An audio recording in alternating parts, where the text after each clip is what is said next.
The following is a special presentation of Tony Kurre Radio.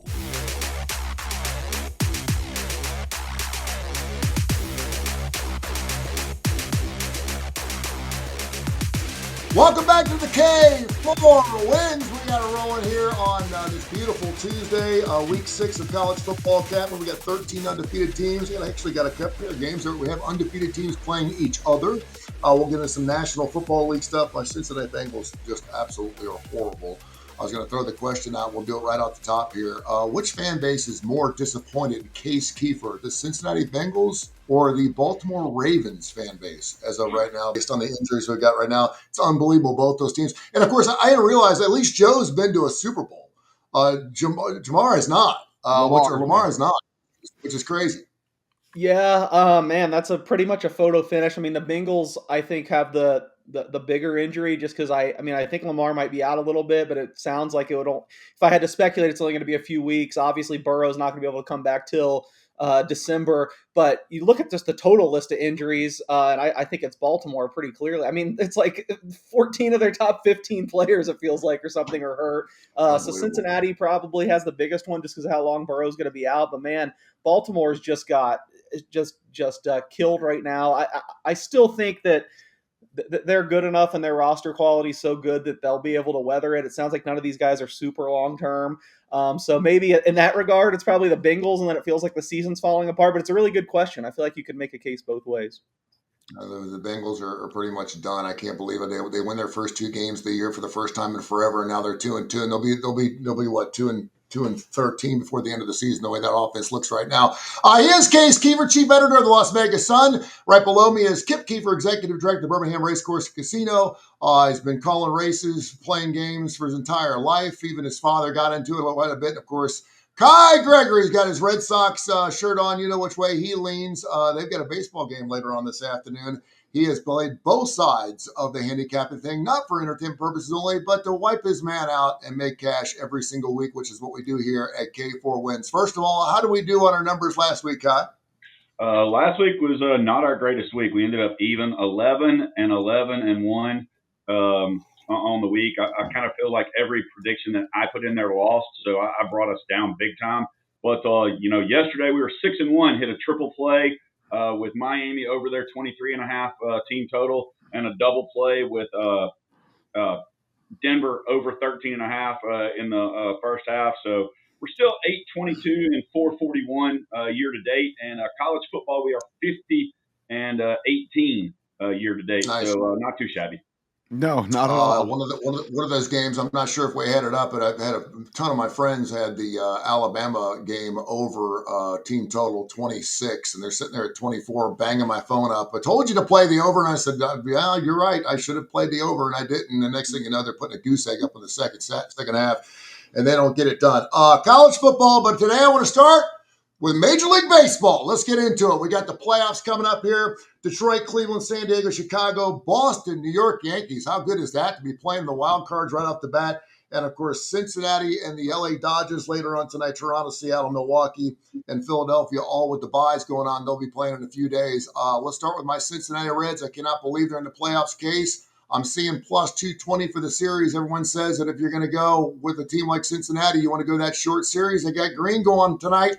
Of course, the guy just threw a one-hitter a couple of weeks ago, and he's catching 170 on the road later on tonight. Anyway, my Reds can get 2 out of 3 against LA. I mean, anything can happen in the baseball playoffs. It's such wild variance. It's so ridiculous. We play all year, 162 games, and then it comes down to just basically, who gets hot at the right time. So I wouldn't rule them out by any means. I will say the Dodgers took even some more money overnight. I'm looking at Circa now. The Dodgers are almost a minus 300 favorite. I definitely wouldn't lay that. I would be pretty surprised if the Dodgers didn't win the series. Just I think it's kind of gone under the radar somehow, being the Dodgers, just how dominant. Now that everyone's healthy, their starting pitchers have just been like leaps and bounds the best in baseball towards the end of the season. Now everyone says, well, they don't have the bullpen. The bullpen is going to blow it. Bullpens are something to me that are just do not, as far as being predictive, I know we overreact to it. It does not mean a whole lot in the postseason because the rotations are going to completely change. The Dodgers have like 8 starting pitchers. They're going to throw these guys on the bullpen now. I don't really care that guys like, I don't know who's really struggling for them. Tanner Scott, Blake Trinan. I mean, now they're going to have Roki Sasaki out of the bullpen. They're going to have Glass now out of the bullpen. The Dodgers pitching just sets up amazingly here for me. All that being said, I'm waxing poetic about the Dodgers. I did bet a little bit of Cincinnati plus 180 today. I don't expect them to win, but I just made it around like 155. I mean, I think Green's been incredible. I think this should be a low-scoring game. Maybe even if Cincinnati wins, I'd be tempted to jump back in with the Dodgers. You're going to probably get them about a pick 'em to win the next 2 games. So, I'm happy for you, Tony, not to burst your bubble, but I think it's probably priced about right. I would think the Dodgers win the series, but I do think the Reds have a pretty good chance today. And hey, if you get the first one, who knows what's going to happen? Scott, they got to get the first one. I think they got Lytle going on tomorrow, and of course, the fact that Kershaw is probably not going to be pitching this series certainly helps. Didn't even put him on the roster, which is unbelievable.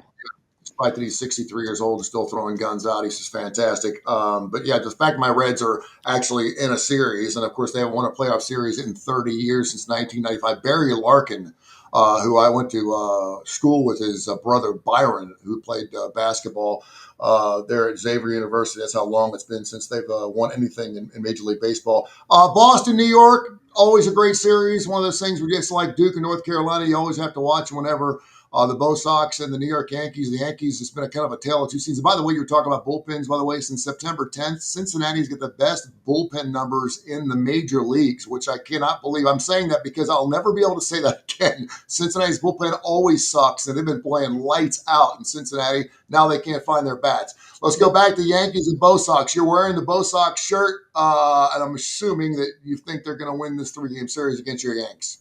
No, I do not think they're going to win the series. I will tell you the Dodgers won 5 out of 6. The Dodgers won 5 out of 6 from Cincinnati and outscored them 30-15. You've got Blake Snell going today for the Dodgers. The Reds have a losing record against lefty pitchers. I took the Dodgers in the series minus 1.5 games. I think they sweep them. Today is your best bet, but if that doesn't happen, we'll go from there. Crochet's 3-0 versus the Skankies this year in 4 starts. Max Fried was 1-1. I think you got the 2 favorites for the Cy Young right there. Not sure who's going to get the Cy Young between them. Boston did lead the series this year 9-4 and was 5-2 at Yankee Stadium. All of their wins, Roman Anthony played. Now Giolito being out for the wild card. Those are 2 huge losses. I hate it. Now, don't get me wrong. I bet with my wallet, not my heart. If I was betting with my heart, I'd be even more broke than I am. But, no, I think the Yankees win, and they probably – if the Red Sox don't get it today with Crochet pitching, who, I love, who also went to Tennessee, just for the record, as a pitcher. I know he went somewhere else, but Tennessee pitcher. The under 3.5 first 5 might be the way to go today. Kip, I know that you're a Braves fan. Your Braves obviously not playing in the postseason, but you're a huge Major League Baseball fan. This is a good time of the year, isn't it? Yeah, and this format has lent itself to some kind of chaos in the opening rounds. So I think right now that there are 3 big series favorites. Of course, the prohibitive favorites are the Dodgers and the Yankees. I just get the feeling that it's not going to be as cut and dried as everybody thinks. I would not be shocked to see one of those major monolith foundational teams run into a little bit of bad luck in the first round. And I guess the other big favorite, I haven't seen the current number, but initially they made, of course, in the Guardians and I still can't say that, the Guardians and the Tigers series. The Tigers, a bigger favorite than I would have expected. One of these teams play 15 times down the stretch. It seems like they played all the time, and the series was pretty much divided. I think maybe Cleveland had a slight edge, but Cleveland 8-5 Cleveland. Okay. Yeah. So I just look at what are the Tigers for the series? Is it still pretty prohibitive? I bet Tigers minus 112. It's basically pick 'em. I think it's more like minus 120. Okay. I saw a number bigger than that yesterday, so I guess that was wrong. But so I guess that's only the other 2 series are the ones that maybe there's going to be chaos, because I don't know. I know Scooble's the best pitcher in this series, but I don't know how Cleveland's been winning games, but they have been. So I think that's going to be competitive, and I think Padres Cubs is up for grabs. I actually would give the Padres a slight edge. I know Horton, the Cubs, really strong rookie pitcher, is not 100%. I don't even know if he's going to pitch in the series. That's a big loss if he's not available. And I just think the Padres and the Cubs both had periods where they were outstanding this year, but they both had kind of sketchy stretches too. So I think all these series are real competitive. But I'll go ahead and go out on that big limb and say either the Dodgers or Yankees will go down, because it's just not as cut and dried as that. They played in the series previously, and I just get the feeling that one of them is going to be a casualty. I'm not a bookie, but my house almost looked like Kai Gregory's for about 6 or 7 hours on Saturday. I had the Cincinnati Reds on one TV. I had Alabama and Georgia on another TV. And we had 5 televisions in my living room. My son came in town. It was fantastic. Oh, man, it was great stuff. It was fun. All right, so before we wrap it up and get into some college football case, based on the numbers you're seeing for, of course, the series, give me some plays. You just heard that you like Detroit minus the 112 for the series. And then go some futures on a World Series. Who do you got there, so we can get these out of the way here before we knock out some college football? Yeah, I mean, this is the first season I can remember I didn't add any futures in season. I bet 4 teams to win the World Series coming into the year. I've already lost one of them. The Rangers obviously didn't get it done, but I have the Dodgers, Mariners, and Red Sox. So I'm riding with that. I love the Mariners right now. I think they have everything you need, and I love that they get the Tigers Guardians winner instead of the AL East war up there. Yeah. I feel like you could talk me into any of the AL East teams coming out. I hope Kip's right, and maybe the Yankees can lose, even though I bet them for the series kind of as a hedge. But I don't know. Just on paper, I mean, the Yankees pitchers have really been trending up with this Schittler kid, however you say his name, at the end of the year with Heel back.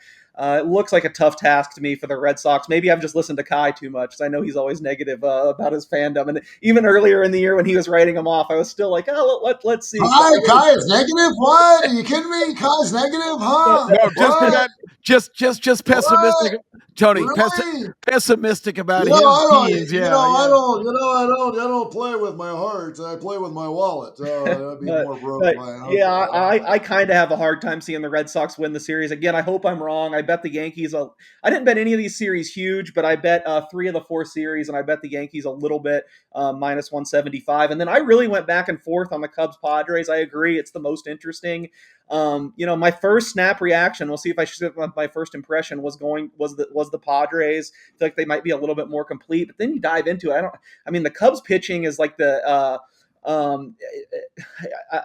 think matches up pretty well with the Padres. I know they lost Cade Horton, and a really hidden aspect where the Cubs have a huge edge is they're the best defensive team in the National League that's in the playoff. Looks like by the metrics by a mile. So I actually bet the Padres in game 1. I kind of now regret it to kind of get off of it in a little way. I couldn't find value on taking the Cubs today, but I did take them for the series minus 115. So I'm kind of neutral there.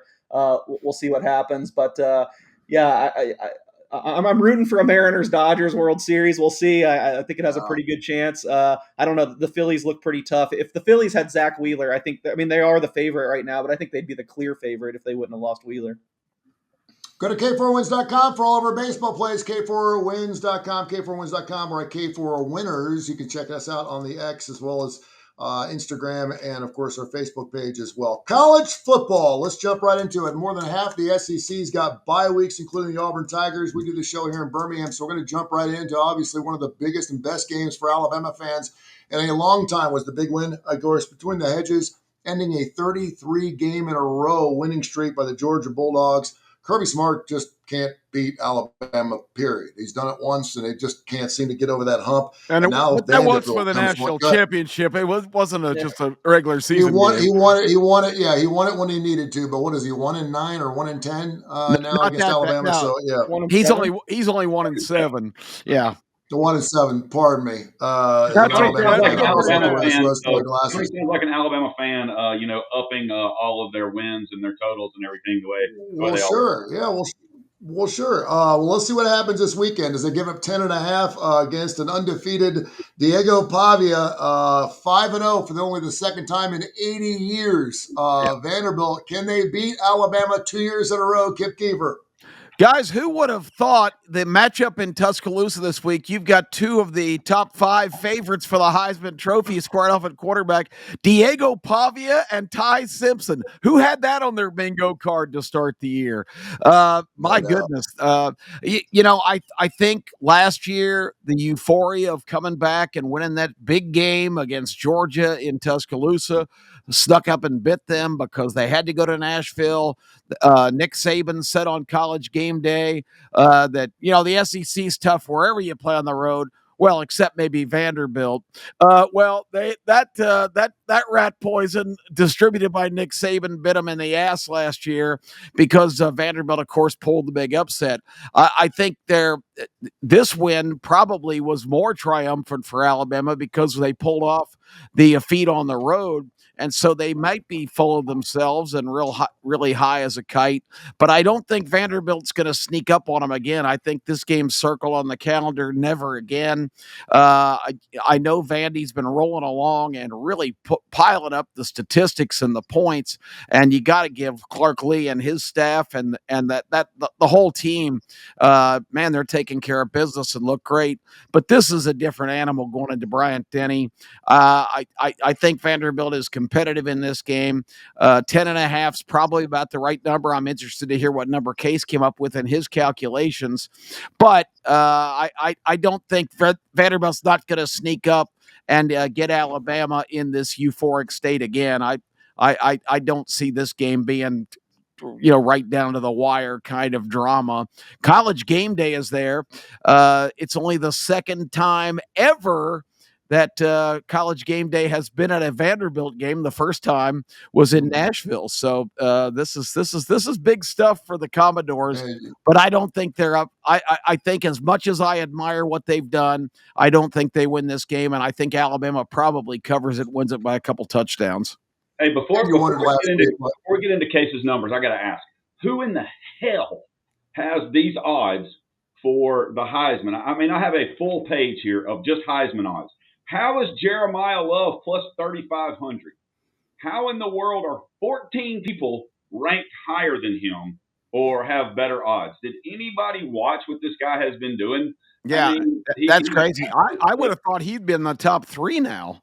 I would think way higher. I mean, Mateer still has the second best odds, I think at plus 900. Moore's a favorite at plus 650. But, I mean, you've got Moore, Beck, Jeremiah Smith, Ty Simpson, Mendoza, Salem, Stockton, Reed, Aguilar, King, Maiva, Nussmeyer, all these guys higher and with lower odds, I'm sorry, than Jeremiah Love. How is Nussmeyer still on the board? Nussmeyer has been a big disappointment. I know he's hurt or whatever, but how's he still even in the hunt? Yeah, but if you like Jeremiah Love, you got to get on him now because they play no one over the next 8 or 9 weeks, and I'm including USC and their incredibly awful defense with that. He is going to pad the hell out of his stats, and by the time we get to November when it matters, I guarantee you his odds are going to be under 10 to 1, and you can get him at 35 to 1 right now. Yeah, I think you're right. Yeah, jump on it. Kip, you were mentioning go ahead. I love talking about awards markets. So Kai kind of set me up on the tee there. Sorry to derail us, but I mean, I love hearing it because I was on Love. I think I gave him out our last show. I said I bet 2. Our last show before the season, I said I bet 2 last guys, Mateer and Love. I think I got Love at 50 to 1. I think the concern is, and maybe there shouldn't be a concern now if they do what Kai said and let him pile up his stats. But I think with Price there, the concern was that he wasn't going to have the chance for those gaudy numbers. They really conserved him for the first few weeks. They didn't give him a ton of carries. I think he can get back in it if they just keep feeding him. I'm still a little bit worried about that, but I'm glad to see that he's gotten some positive momentum. I meant to mention this on last week's show. I don't know how we got derailed, but you guys somehow got me just ranting about how much I love Trinidad Chambliss. And while we were on the show, I started scrolling around for odds. And I bet him on the show last week 80 to 1 to win the Heisman. Oh, wow. The odds I'm looking at right now, the kid's down to 15 to 1. So I don't know. I'm gonna have to send you guys a gift. That's being cast on the show. How about that? Yeah, I think Tony asking me about him is literally the only reason why I started looking because I really thought he had that upside. Well, it's got to be good. if you're on Jeremiah Love, it's got to be good that 2 of his touchdowns in the Arkansas slaughter were catching the football. So if Notre Dame starts getting him involved in the passing game, that's another great supporting factor for Kai's get on the Love train right now. Yeah, and I don't want to They've get got too excited about this. I still think it probably doesn't happen, but there's been some rumors that Mateer could be back as early as next week. That Wow. it's not unprecedented that you play through this hand thing. So I don't think it's going to happen, but that's why I'm not scratching it off quite yet and calling it dead. Because if he has this publicized injury when he's the favorite, then if he somehow comes back and beats Texas, I think he'd be right back on top of the board. We'll see. I don't think it's a 0% chance. Because Ole Miss in just 2 weeks goes to Georgia, so but that's no, I'm sorry, that's Ole Miss. I'm talking about Mateer. I was just going to ask the question about Mateer because I was thinking about Shambles when you said that, but Mateer's. I was going to ask when is he going to be back and how severe was that injury? So as early as next week, that's shocking. I think most people still say it's a month. It's supposed to be 4 weeks, but it's not unprecedented that if everything went perfectly, he could be back sooner than we think. Wow. Bye week happens really good for Oklahoma for certainly and for that injury. You were mentioning last week, Kip, wondering why Alabama Georgia wasn't college game day. Maybe they were thinking it was going to be Vandy Alabama this following week, and we're going to go back to back. I know a lot of people, obviously down in the Florida area, were disappointed by that as well. Speaking of the devil, Miami and FSU, a very interesting -4.5 line here. Of course, this used to be, I bet when I first came to town in 1988, man, they used to play each other early in the season, and this was the game that set the season up. If you won this game, you had the inside track to win a national title. If you didn't, that's back in the UPI days, man. You lost this game, you were done. And now all of a sudden, FSU coming off a very interesting game this past week. Case, I'll start with you. The Miami Hurricanes, 7.5, it opened up now to 4.5. All the money's going on FSU. Wide right. Yeah, I mean, this is kind of the flip side of some Heisman things I'm excited about to not to feeling a little bit down on. I don't know if you followed, but Carson Beck, the Florida game, he just wouldn't throw downfield at all. There was some tracking of his velocity; it's way down. So there's kind of some rumblings that maybe his elbows flared back up and it's not right. That's really the only thing I'm scared about here. I really feel like Miami should have Florida State covered everywhere. Again, I mean, we've seen Florida State jump out, and obviously what they did week 1 was great. But I think we forget, Castellanos was benched last year at Boston College. He's not a guy who's going to throw you. And I know they have a good running game, but I mean, Miami looks like the best team in the trenches in the nation, just without a question. I think they probably have 4 first-round guys between the offensive and defensive line. I mean, Bain has played himself into where he's probably going to be a top 5 pick.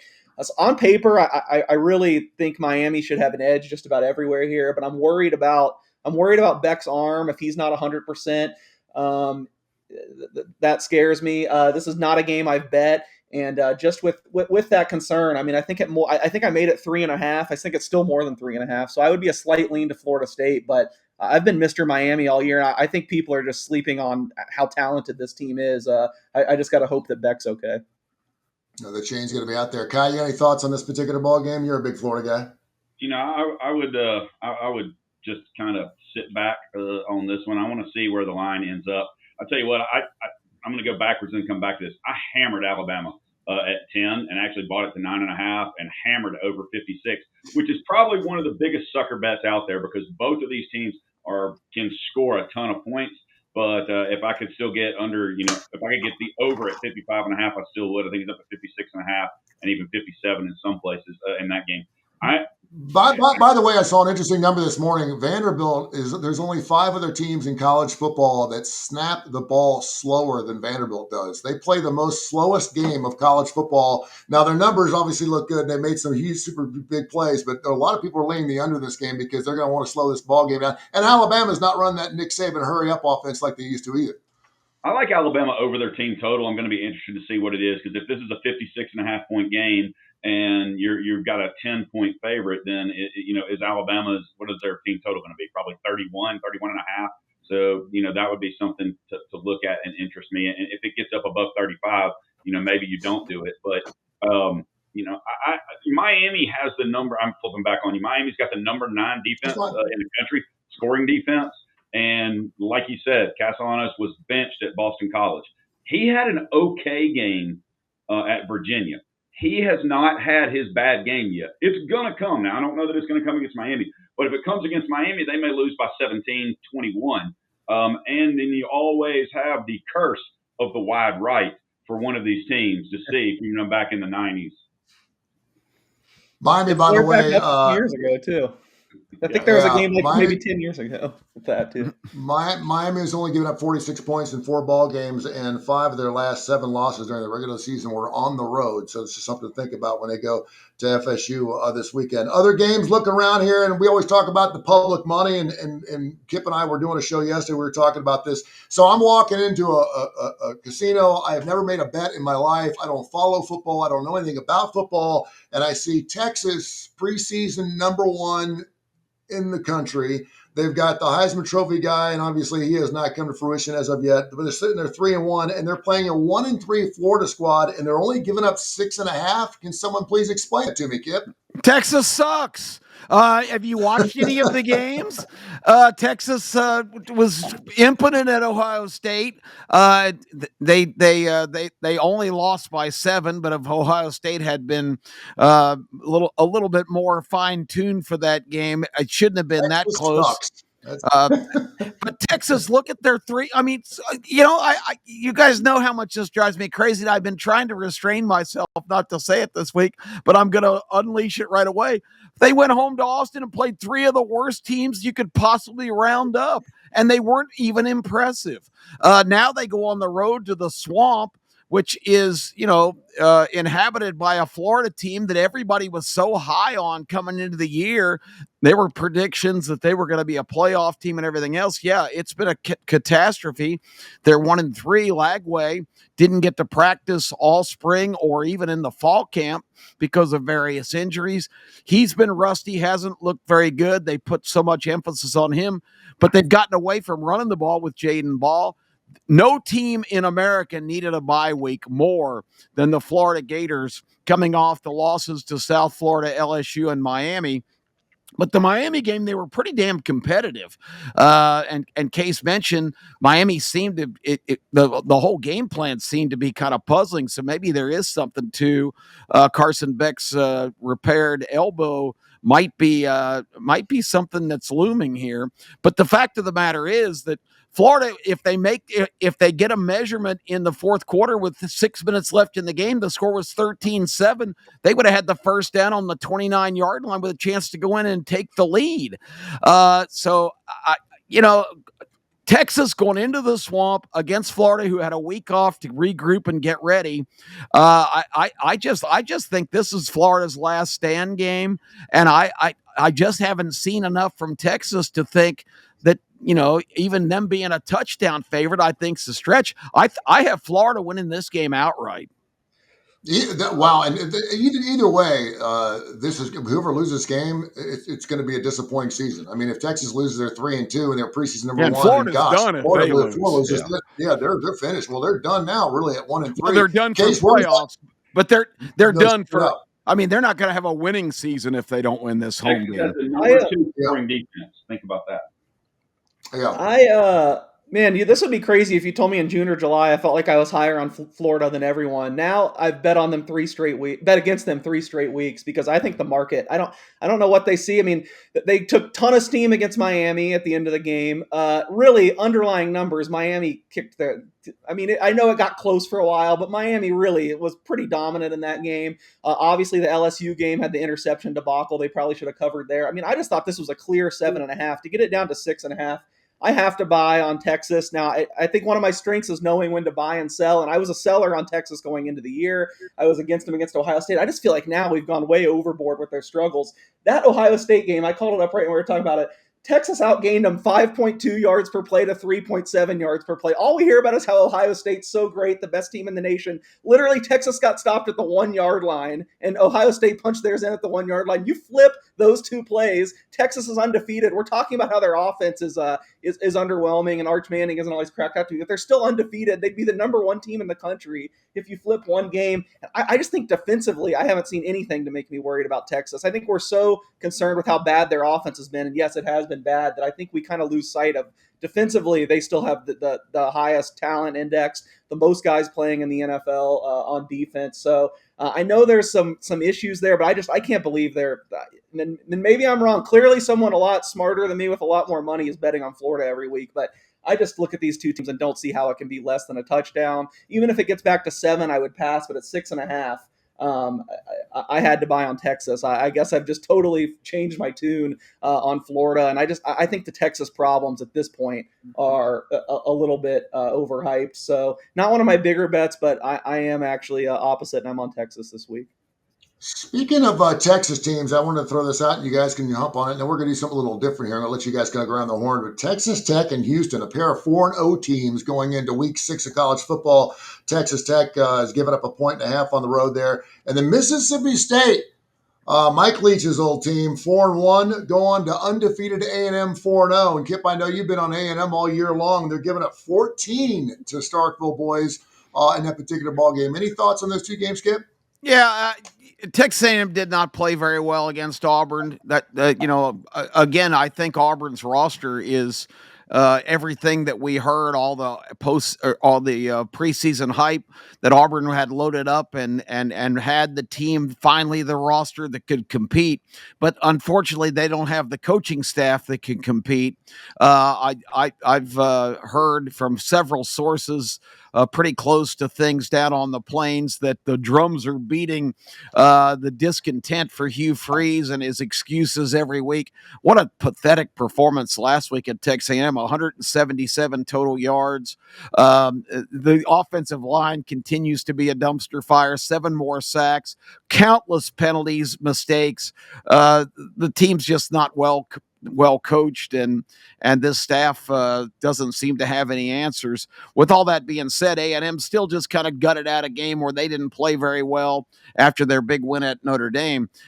This game, Mississippi State has been fattening up. This is the first time they've left the state of Mississippi. So going into that environment, we're going to really see what Jeff Lebby's team is made of. A gallant effort against Tennessee. Who would have thought that 2 defensive touchdowns for the Volunteers in that game is what did Mississippi State in, and Aguilar leading a late drive to tie that game. So a heartbreaker for the Bullies, a game I thought they really needed to get before going out on the road in the SEC. 14.5, the A&M offense doesn't look that potent to me, so I'm a little leery of that number. I don't think A&M has a problem, but I've got them winning more in the 10-point range, perhaps, because you got to respect Mississippi State's major upgrade in talent and the progress Jeff Lebby's making. But this is a tough assignment going on the road in this game. What was the other game? I'm sorry, I waxed poetic on that one. Texas Tech and Houston, the pair of Texas Tech, Houston. Yeah, it's at Houston. That line's wrong, Tony. It's not 1.5. It's 11.5. Yeah. I was gonna say, if it's 1.5, I'm on Texas Tech. My apologies. Yes. Yeah, I thought it was 9 or 10. But it's actually 11.5. I think that might be a little bit getting carried away. I think Houston at home can hang in there. They've got the ex-Texas A&M quarterback Wagon at the controls, and Houston's been just pretty solid. They haven't really done anything spectacular, but yeah, more than 10 at home. Give me the Cougars there. I think A&M is the best team in the Big 12, but I don't like them on the road as that big a favorite against a team that hadn't lost yet, and it's not that bad. Case, you're nodding your head a lot. Yeah, I love that you asked about these two games. I'm really not excited about this college football card, but you're asking about good games, Tony. I love both of these two, and I know it's going to be surprising to some that have listened to me all year, but I agree with everything Kip said on basically both of them. Man. Really my life is complete. I really like Houston getting 12.5. I feel like or maybe it's down to, even if it's down to 11.5. I think Kai said, I haven't seen the line this morning. I think that their stock's a little bit down after they played horribly at Oregon State. They had to win in overtime. Yeah, but I'm really high on this team. I mean, Wegman looks like a different guy. I know he was hurt throughout his SEC tenure. He can kind of do everything, and I actually think there's like the biggest coaching disparity of the week on track here. Now, I shouldn't be trashing Joey McGuire because I don't think he's done anything wrong this year. I mean, they've won every game by 40 points, but I just think so much more highly of Willie Fritz. I think he's a great play caller. Really good coach. Doesn't make any mistakes in games. So I really like Houston's advantage on the sideline. And this is like their biggest home game. And how many, I mean, maybe forever. They were in an Empower conference before. I just feel like it is going to be absolutely rocking there. And I don't know.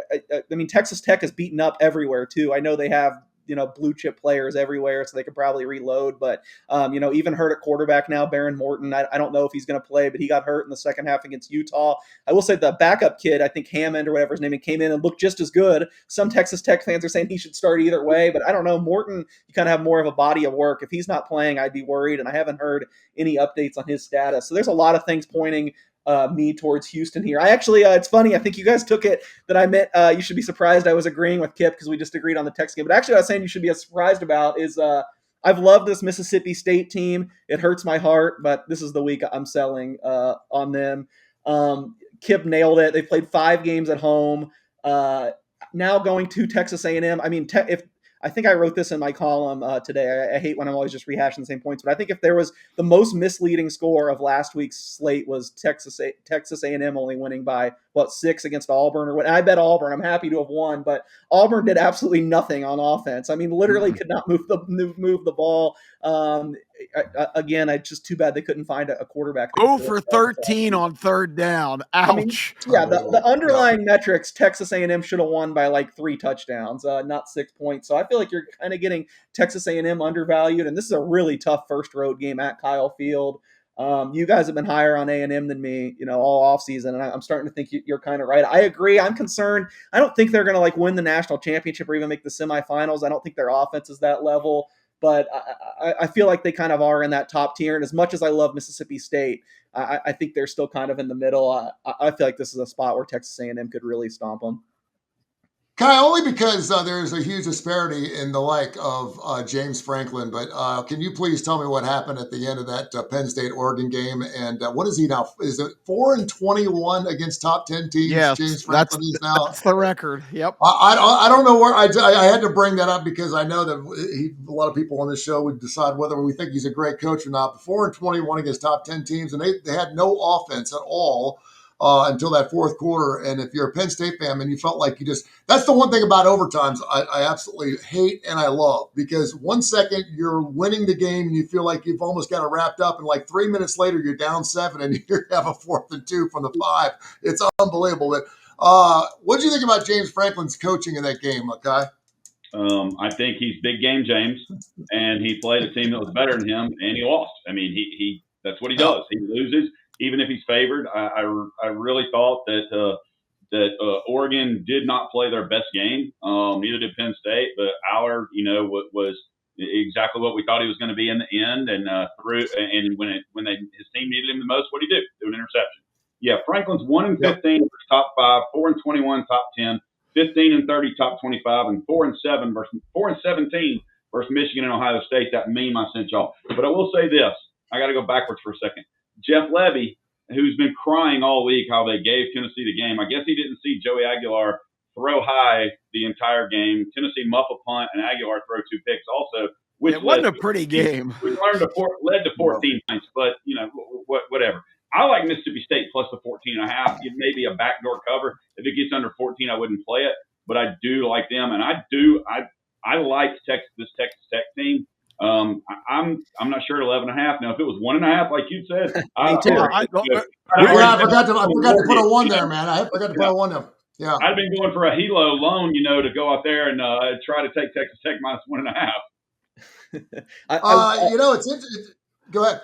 Oh, I was just going to throw out. I bet, to be clear, I bet Texas A&M minus 13. I still am fine with 14. At 14.5, I would pump the brakes a little bit. I still see plenty of 14s out there, though. So 14.5 is kind of a semi-key number in a game that's going to have this much scoring. So I love Texas A&M at 13. I do think that James Franklin gets it right this weekend against UCLA. I think he will run it up as much as he possibly can. Yeah, they're minus 24.5, so I think that's going to be an interesting game. And I love to see teams that obviously lose disappointing games and how they bounce back. I'm going to do something. We pick games. Obviously, we've been through a lot of the games. Any other games, Kai, I'll start with you, that just kind of glare at you that we have not talked about? We got Kentucky, Georgia, which is entering Iowa State, Cincinnati. Iowa State still undefeated. Clemson giving up 14 to North Carolina. I just had to talk about that game because it's an absolute turd. I cannot believe that they're only giving up 14. It really is ugly. Army, UAB catching 7 points. If they win that ball game, they may get over their 4.5 wins. They're at 2 already. Virginia, Louisville, which is really interesting. I want to see how the Cavaliers bounce back after that huge victory this has past week. Now they have to go on the road to Papa John Stadium in Louisville. And, of course, we also got another – it's amazing. Every time I look up, Notre Dame is playing someone tough, despite the fact they're giving up 20.5 to Boise State. What are the games, Kai, are kind of sticking out to you? I do like that Notre Dame line. I got it at 19.5 early. Something that nobody's talking about this year, and I realize they haven't beat anybody, but Friday night at 6 o'clock, the Western Kentucky-Delaware game, I think it's going to be a very good game. Delaware is giving up 2.5 at home. And if you look at one of those games, that line to me, the way Western Kentucky has been playing, I don't know. I want to bet Delaware so bad because nobody knows who the hell I'm talking about, but they've all heard of Western Kentucky and the Hilltoppers. That game has kind of stuck out to me, and the Air Force Navy game. It opened at 10. Navy's already been bought up to 11.5 against Air Force. And then Kentucky and Georgia. Georgia opened at 19. It's already up to 20.5 against Kentucky. And I think Georgia looks to bounce back. But that's that 11 o'clock Georgia kickoff that I've always talked about where Georgia starts. And they have started slow in each of their games this year. You think? This coaching staff needs to pull their head out of their proverbial you-know-what, because I think they've gotten complacent. They have been so out-schemed and so out-prepared for both of their games this year. Both those teams had great plans, Tennessee and Alabama, executed it perfectly, and Georgia was one step behind for all the early drives in that game. Teams are working harder to get ready for them than the reverse. I think Kirby's got a coordinator problem. Mike Bobo, he's been embattled for a long time. But on the defensive end, Glenn Schumann is a great up-and-coming coach. He's a young guy who wants to be a head coach. Nick Saban would not put him in he took him out off the field and put him in an administrative role. So he bolted to Georgia with Kirby. And, they had a lot of success naming him co-defensive coordinator. His first 2 years with Georgia, he was teamed with Dan Lanning as the co-coordinator. Dan Lanning's gone on to be kind of a successful guy.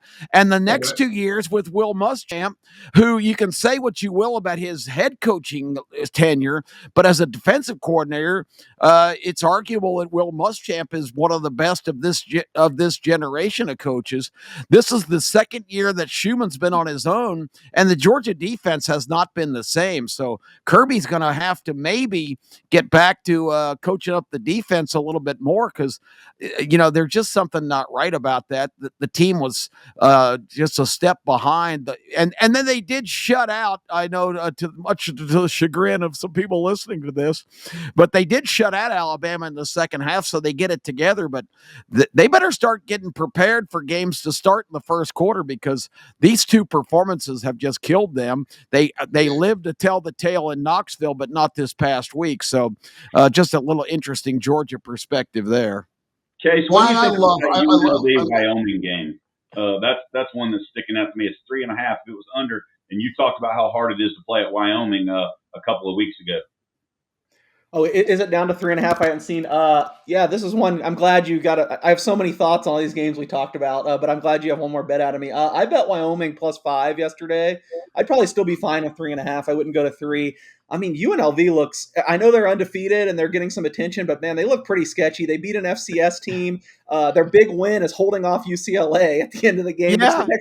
Next week, UCLA goes to New Mexico and New Mexico beats them by I don't remember what it was, 31-10 or something bad. Yeah, something like that. They got really lucky at Miami of Ohio in their last game. With how tough it is to get to Laramie, the elevation there, Wyoming, and I think Wyoming's actually been better than their scores indicate underlying wise. So anything above 3, I like Wyoming there. Some of the other games we touched on, I guess Georgia is a case. I've been saying this for a year. If you've listened on here, that I don't like Georgia's coordinators. It just goes to show you how much of a crapshoot some of these hirings are. Because I think Kirby I think probably his biggest success, in my opinion, was he made the two best coordinator hires of the last 10 years in Dan Lanning and Todd Monken. And obviously, it's hard to get lightning to strike twice. All that being said, I mean, Alabama did nothing in the second half, as we talked about. They scored. I really think Georgia was, and this is shocking to me saying this because I was on Alabama in the game. I like Alabama's team a little bit better, but I think Georgia was the better team by underlying numbers. Now, they weren't the better team by 3.5 points, which I bet, so I still stand by my bet. But all that being said, going back to the very beginning of the show, Kip wanted to see what I made the number, and I know this won't be popular. I think all you guys disagree, but I made it Alabama minus 8.5 this week. I loved Vandy plus 13.5 at open, one of the bigger bets I bet this week. I really think Vandy is. They're way better than I ever expected. I know they haven't really played anyone, but man, they were just absolutely stomping these teams. I mean, you can see side by side the progression they've made. They lost to Georgia State last year. This Georgia State team's better this year, and they just absolutely suffocated them. They were up 30 on. Of course, they didn't cover last week. I think they were up 30 on Utah State in the final minute, let out a backdoor cover.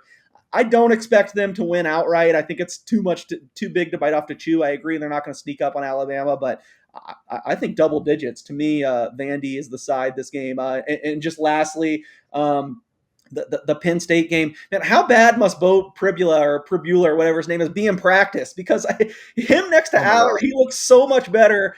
I can't believe they just showed him the door to keep Drew Aller. And then, but maybe it's not their fault, because if you paid attention to the training camp reports this summer, it was, wow, Pribula's been terrible. Sam Horn might be the starter. Yeah. The first game, and they split halves. They gave Horn half the game, Pribula half the game. I mean, Pribula, I know they've played no one, and Kip hates them. I hate Missouri too, but Pribula just looks like 10 times better than Drew Aller. That interception to lose the game. I know Aller got hot for a little bit.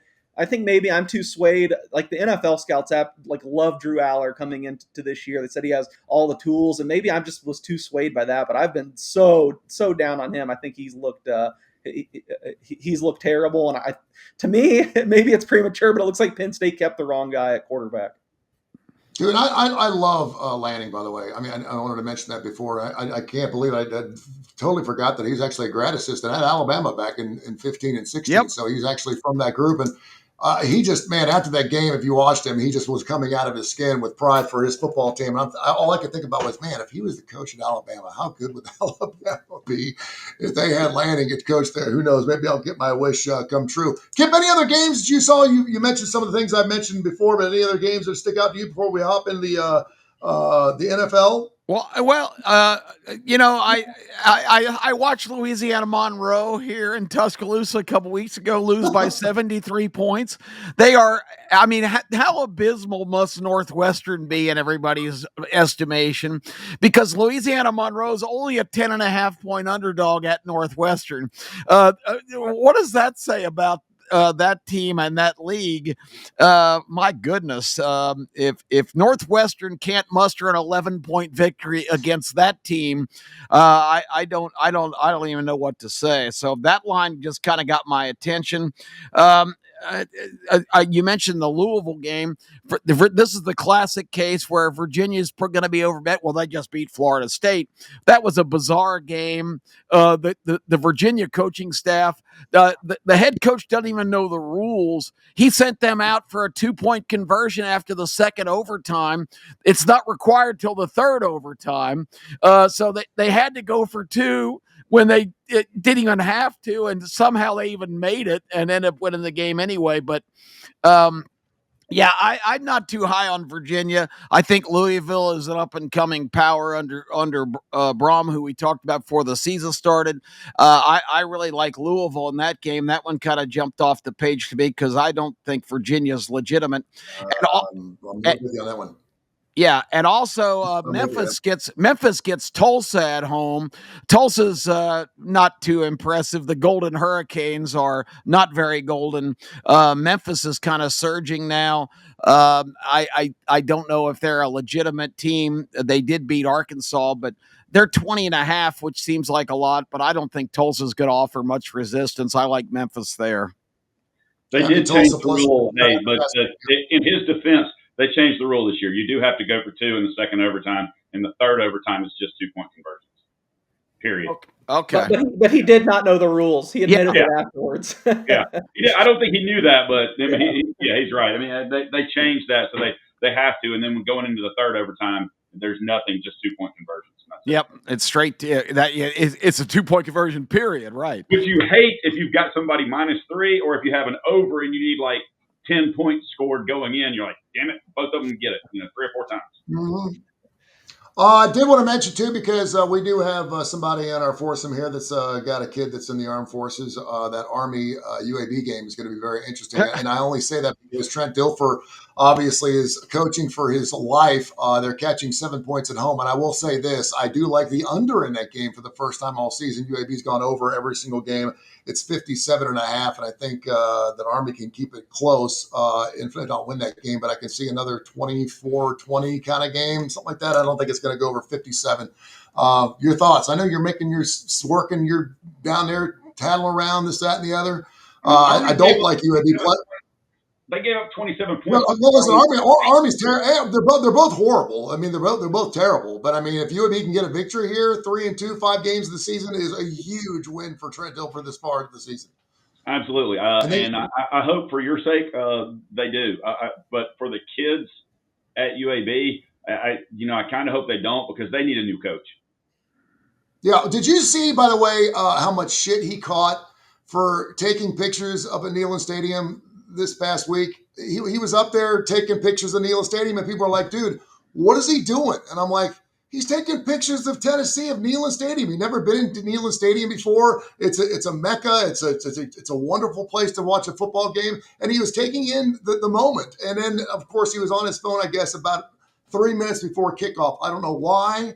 But for some reason, people were blowing his ass up, saying he should be coaching his football team, for God's sake. He's not on his phone 3 minutes before, blah, blah, blah. And I'm like, dude. He was getting his back in. Didn't he say? Jeez Louise. I mean, if it's 30 minutes before game time, coaches are not coaching their teams. They're in their pregame mode. They're doing those things. But let's be honest, most coaches, I mean, nobody's fussing when Lane Kiffin's walking around 30 minutes before game time on game day, talking to them on the headset. So what's the big damn deal? You guys would know better than me too, but didn't he say wasn't his daughter in labor or something? And he said he was trying to send her a video. So I don't know. I felt like he said he had his cell phone that early because his daughter was in labor and he was sending her a video. I thought I saw. Well, that's a pretty legitimate excuse. Yeah, I think it's fine. I'm not a Trent Dilfer guy. I think it was a really bizarre hire. I think they handled it wrong, but I got to defend him in that. Right? Oh, it looks like we lost Tony. I did bet UAB plus 7.5. I would have to have the half point. I think we're. I don't think Army's been good at all. So laying more than a touchdown on a road, I went with UAB. Yeah. While Tony's up in the air like that, let's get into NFL since Thursday's before that. Screen here. Case, either one. What y'all got on the 49ers and Rams? Rams laying 5.5 and 47 Thursday night. Yeah, I mean, you just got to monitor the injuries right now. With I think that the estimated injury report yesterday, so they had to put one out. They didn't practice, but I know Brock Purdy was on it. I can't remember three other guys were on it. I did get lucky. I wish I would have bet a lot more, but I bet Rams -3 at open, just knowing the 49ers injury situation was bad. I didn't think it was going to be this bad. You got to monitor who's going to be available to play, because the 49ers right now we're all trying to get Angel. Are you there? There you go. Playing their everybody.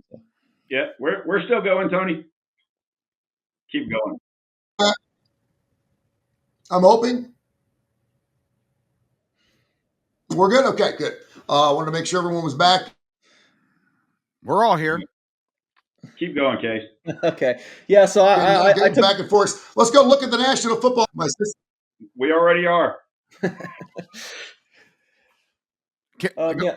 So I'm on the Rams. Wish I had a lot more on it, but -3 right now. I'm just, the 49ers are so beaten up. But do monitor it. Maybe if you have a quick trigger finger and see that Purdy and those guys are fine. I think at this point, if there's like a 6 out there, I would maybe, if I would have bet more on the Rams, I'd be tempted to buy back at 49ers +6 if some of those guys are going to play. Because the Rams were pretty fortunate, and I think we were all on the Rams on Sunday. I saw how the Colts managed to snatch defeat from the jaws of victory. I think we all breathed a sigh of relief. The Rams are a hard team for me to forecast. Yeah, definitely. You saw A.D. Mitchell fumble into the end zone. Yeah.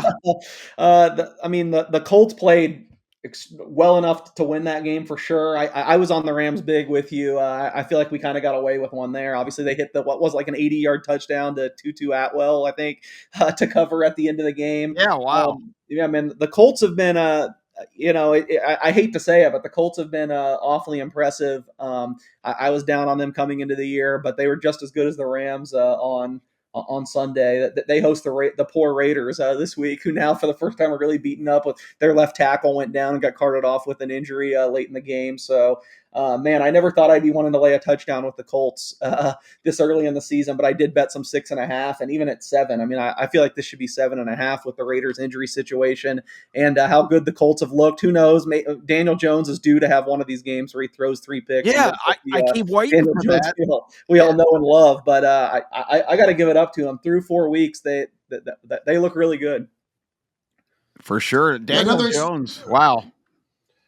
Yeah, another interesting game too, and I doubt that anyone really had the Texans and the Ravens going in to meet each other 5 weeks into the season, going 1-3 for each. And the Ravens giving up 3.5. Obviously, with Lamar Jackson's injury, that's going to be playing weird. But what kind of line movement you got on that game, Case? Well, I mean, it was 9.5 on the look ahead last week, and I'm looking at my sheet right now. I have Houston plus 9.5 question mark. I wish there was no question mark there. I wish I would have bet that. Now it looks like Lamar's not going to play. I think it's down to like 3. And man, this is just a tough game to wrap your head around. Trying to figure out what's the drop to Cooper Rush. Obviously, it's so inexact. I mean, we had this conversation a couple weeks ago with the Bengals, and I thought they'd probably be okay with Jake Browning. Obviously, couldn't have been more wrong. They look terrible. Jeez. I don't know if they knew what they had there. Why aren't they like scouring the phones a little bit more, trying to get someone? I thought it's funny. There's this story. Yeah, the shotgun, dude. I mean, oh my God! Don't even get me started. Yeah, there was a story going around when my other favorite whipping boy of the NFL, Brian Callahan, was hired at Tennessee. By the way, I think he's 3-19 against the spread now. Oh my God! But there was a story that when he got hired, because he was just the quarterbacks coach at the Bengals, that Jake Browning texted him, "Am I really that bad?" Because he only got hired because everyone said he made Jake Browning look good. So, man, can the Titans just fire him and the Bengals hire him back because he needs Brian Callahan in his corner? Speaking of the devil, the Bengals are hosting the Lions and catching 10. All Titans fans are wishing Mike Vrabel was still there.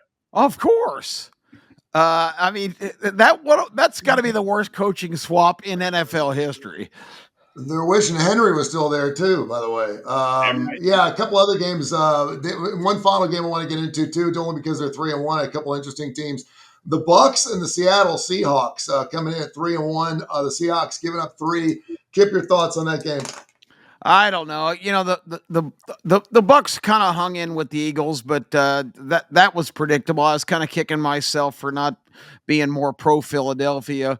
As I watched that game, you could kind of see that coming. Baker Mayfield is a dynamic player, but he's prone to his irrational moments as well. So the Bucks are always kind of a crapshoot to me, although they're head and shoulders better than most of the rest of their division. So they'll probably still progress pretty well, but I don't know really what to make of the new administration in Seattle. I guess Darno's playing pretty well, but I would lean toward the Bucks here because I think they're still as unpredictable as maybe they are week to week, and they pulled out a couple of wins that could have gone the other way. But I still think the jury's out on Seattle, so I'd lean Tampa. And by the way, on the starting lineup this weekend, Philadelphia great Hugh Douglas will join us in the starting lineup. He's going to be joining us this Saturday morning from 10:30 to 11 o'clock, talking everything Philadelphia Eagles. They're undefeated. The Eagles are just amazing. They're just a great, consistent football team. They get it done. It starts with their quarterback. Every time you look up, they're 4-0, 5-0, 6-0. They're winning games by 3, 7 points, whatever it takes to get it done. Hugh Douglas, a guy with 80 sacks in his career, and of course, I had a chance to do some radio with him. He's going to join us coming up this weekend on the starting lineup. Gentlemen, thank you so much for everything you do. We'll be back again on Friday at 10 o'clock Central Time right here on K4Wins. Of course, special thanks to Coastal Digital Sports Network for having us on Audacity. We're now on that. And, of course, everything that is Tony Curre Radio on everything, including our own YouTube channel. Check out K4Wins and go to K4Wins.com, K4Wins.com for all of our plays, including Major League Baseball. Go Big Red Machine later on tonight. Catch them plus $170 against the Dodgers. They'll get the first one into their back, and I feel like they're going to have a shot to win the short series, although Kai's got the Dodgers minus a game and a half. We'll see if the sweep's on. Thank you, gentlemen. Appreciate you, man.